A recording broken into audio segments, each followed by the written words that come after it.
Hi, my name is Domenge, and I'm here down at St. Luke's Church on 24th and I, doing the Community Herbal and Alternative Health Clinic. Today we are going to do an elderberry syrup class. So we're just going to make a really simple elderberry syrup, and there are a lot of different deviations and different recipes that we can do with elderberry. So we're going to go ahead and get started. So right now we've got these dried elderberries that we got from Mountain Rose Herbs. Elderberries actually grow locally around here, so if you have your own elderberry tree that hasn't been sprayed with any chemicals or pesticides, you could definitely harvest them around late summer, early fall, and you can make your own elderberry syrup. Elderberries are really great for boosting your immune system, and it's really amazing that they go into a fruit at this time. So if you've got an elder shrub, they'll first have a really pretty white flower on them, and then, like I said, in late summer, early fall, they'll start to turn into these really delicious purple berries that you can harvest. Now, probably don't want to be eating them fresh because we do want to cook them a little bit down, just to get some of the constituents out of them that aren't so beneficial for us. But once they are dried and when we cook them, that's when we reap the health benefits from the elderberries. One of the most common uses of elderberries is using them, like I said, to help boost your immune system. So now that we've got lots of kids going back to school with new kids, new environments, new places, it's really great to just help them stay strong, keep them feeling good, keeping their energy levels up, and also just helping them if they have any colds, flus, or coughs.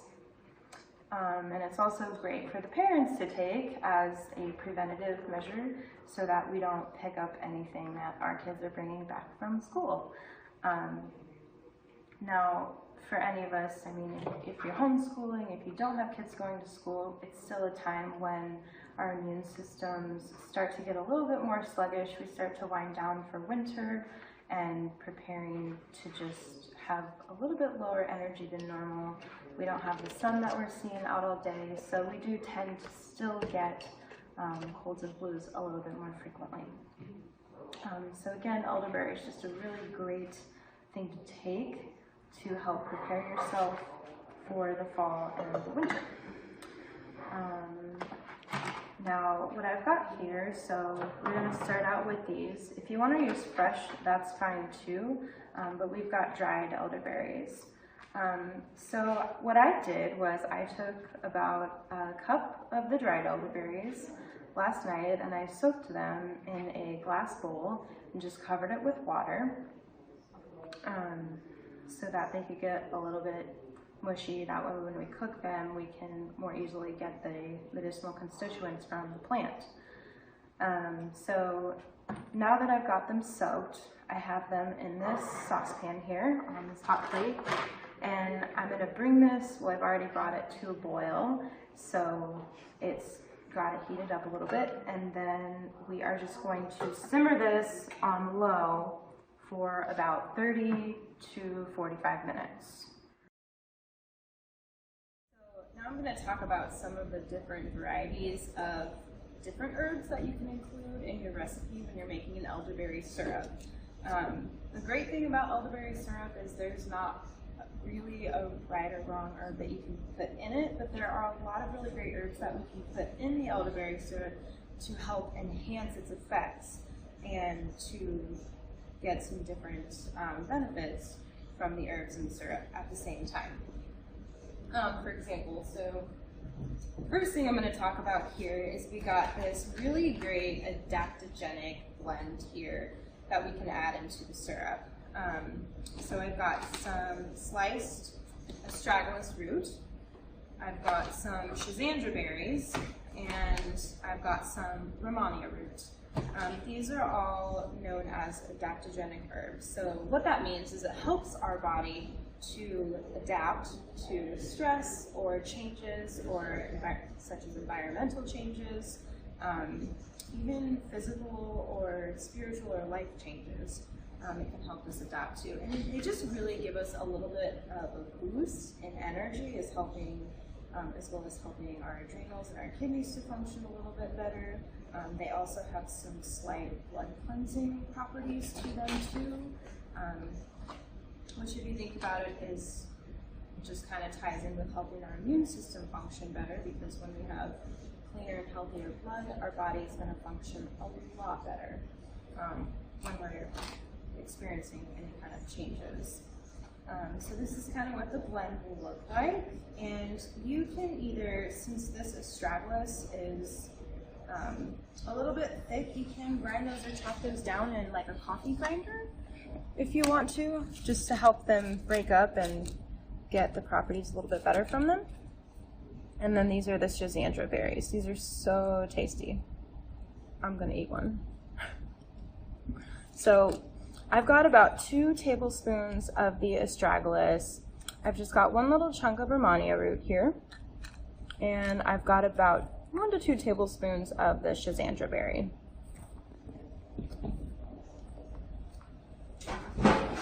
So the next blend we're going to talk about is more geared towards children, because it's going to help soothe their hearts, their tummies, and it's going to help them sleep a little bit better. And the reason for that is because of the herbs in it. So this is more of like a soothing and relaxing blend. It's not going to knock you out or do anything dramatic, but it just will help your nerves to calm down. It'll help your heart to just feel a little bit more comforted. And the marshmallow in it is going to coat your stomach and your digestive tract a little bit. So this is a really lovely floral blend that we've got here. So I've got about 1 to 2 teaspoons or tablespoons of the rose petals. I've got about 1 to 2 tablespoons of echinacea root. Now, we're using echinacea angustifolia here because it's got a higher medicinal content than the purpurea or any other echinacea variety. And echinacea is really great for a lot of things, and it's one of the most prized herbs in herbalism, in my opinion.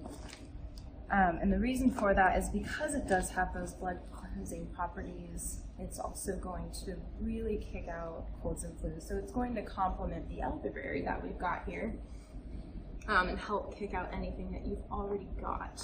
So elderberry is more of like a preventative. However, you can use it if you are already sick. It's not going to hurt, it's actually going to help. The echinacea is going to kick out anything you've already got in a little bit more strong of a way.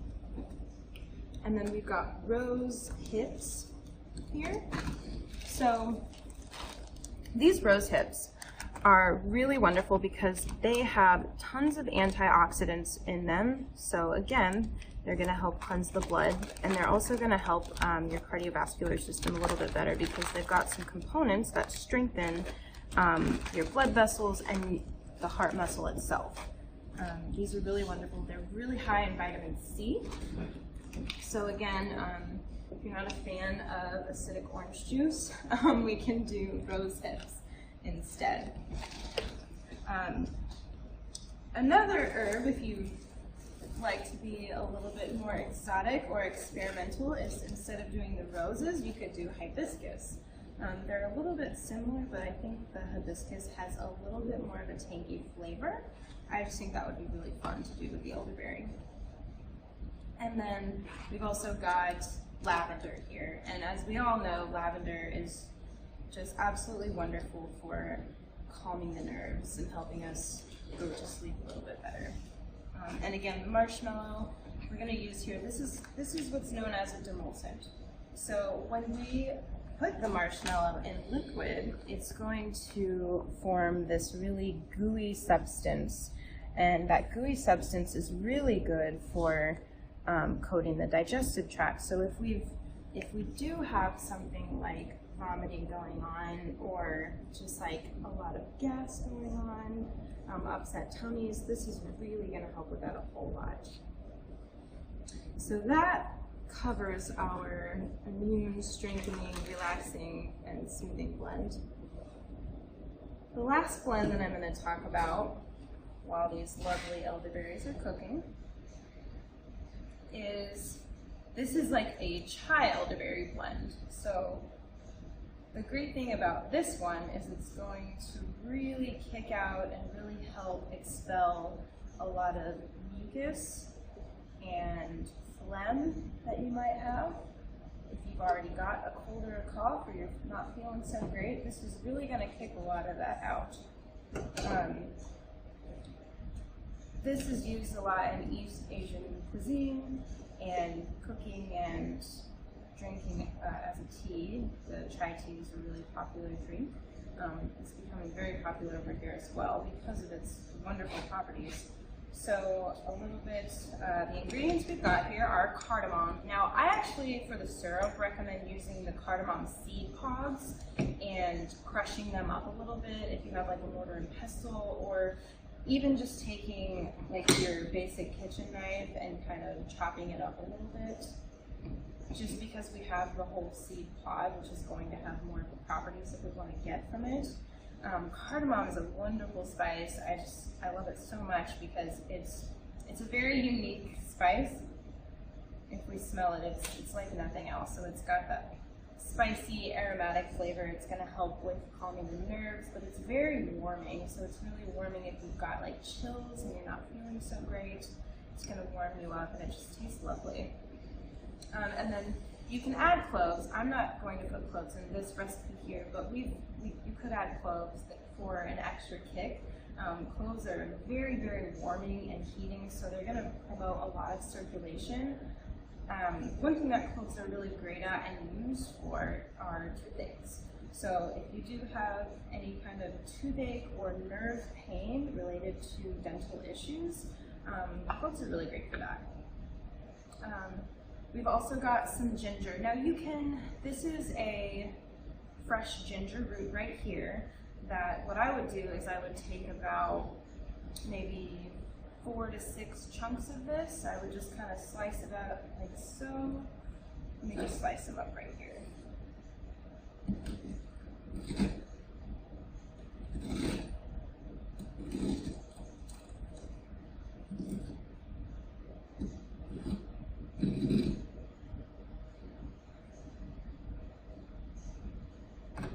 So I've got about 4 really good chunks here of ginger root. And the reason I want to do the ginger root fresh is because it's got a lot more properties in it that are antiviral. So they can actually, again, help the elderberry in assisting to, it smells so good, to prevent those colds and flus from coming on. Again, this is all the herbs that we're using in this blend are really great for circulation, warming up and heating up the body. So again, if you're not, it can also be good if you're not digesting your food very well. If you have some food intolerances, it can actually help your body adapt to those a little bit better. Or, you just had a craving and decided you were going to give in anyways, have some chai tea with it, and that might help you kind of absorb that a little bit better and get past it. The other 2 herbs that we've got in the chai spice elderberry blend are, of course, we've got cinnamon stick. And the cinnamon stick, as we know, again, is just very warming as well. It's very tasty and sweet. It's a little bit drying, so again, that's why it's going to help to really kick out any of the phlegm that we've got going on. If you've got stuffy nose, any kind of congestion, any kind of lung stagnation, if you've just got stuff stuck in there that just will not come out, chai is going to be a really great blend to add with your elderberry syrup. And then we've also got fennel in here and black peppercorns. So that's about it for the chai one. So we'll do 2 of those. And I'm just going to throw that in there.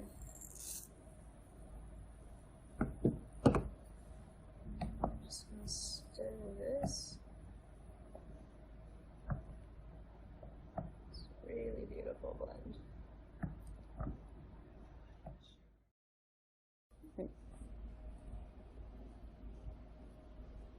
So now we're going to strain the berries in the mixture in a glass bowl. So we've simmered it down to reduce the liquid by approximately half of what we started with.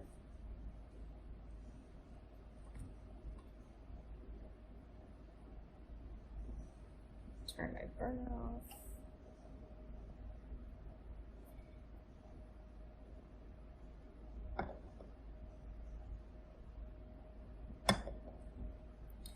And then I'm gonna break up the berries a little bit too, just to try and get as much liquid out of there as possible. This is gonna be a really spicy berry blend. Super yummy. And then what we're gonna do is we're gonna add about half the amount of sugar that we have liquid. So we've got approximately, let's say about 3 cups of liquid.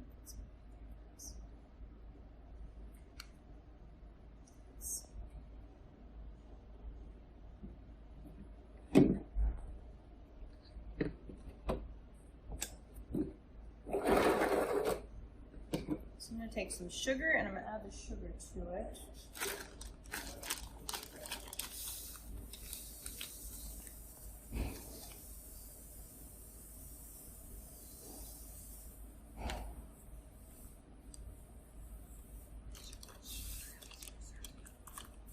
So the reason we add sugar to it is that we want to help preserve the syrup, and it's also going to give it that syrupy quality. It's preferable to use raw local honey if you have access to that. It's going to be a lot better as a preservative and contains some properties that help with allergies a little bit and help decongest a little bit more than the sugar will, but the sugar works just fine to preserve it also. So we're going to just give this a quick stir.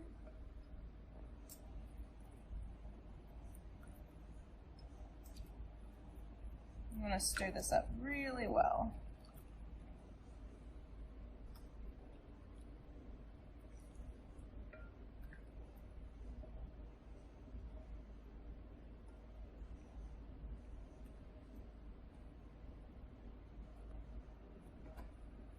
I might actually pour a little bit more in.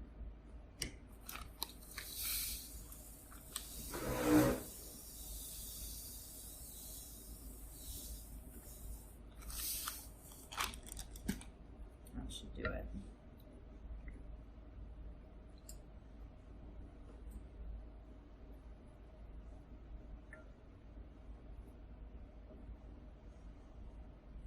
So just a note about honey, if you are going to use honey for your syrup, you should not give that to children under the age of 1 because it could cause infant botulism, so we want to avoid that. You can instead use the sugar, or you can use maple syrup would be a nice alternative to use for children or babies.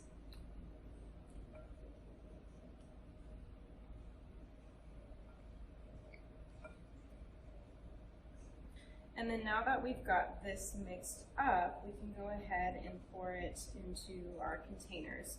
So what I like to do is I like to take my full batch and put it in a very large mason jar or just something that's really sealed and keep that in storage. And then I'll use a smaller mason jar or just any kind of jam jar or syrup bottle that you've got that you want to reuse. And we can use that for smaller batches and giving to ourselves and children on a daily basis. That just kind of helps preserve it a little bit better and prevents molding and bacteria growth and contamination. So after this cools down a little bit, we're going to go ahead and pour that into our bottles or our jars.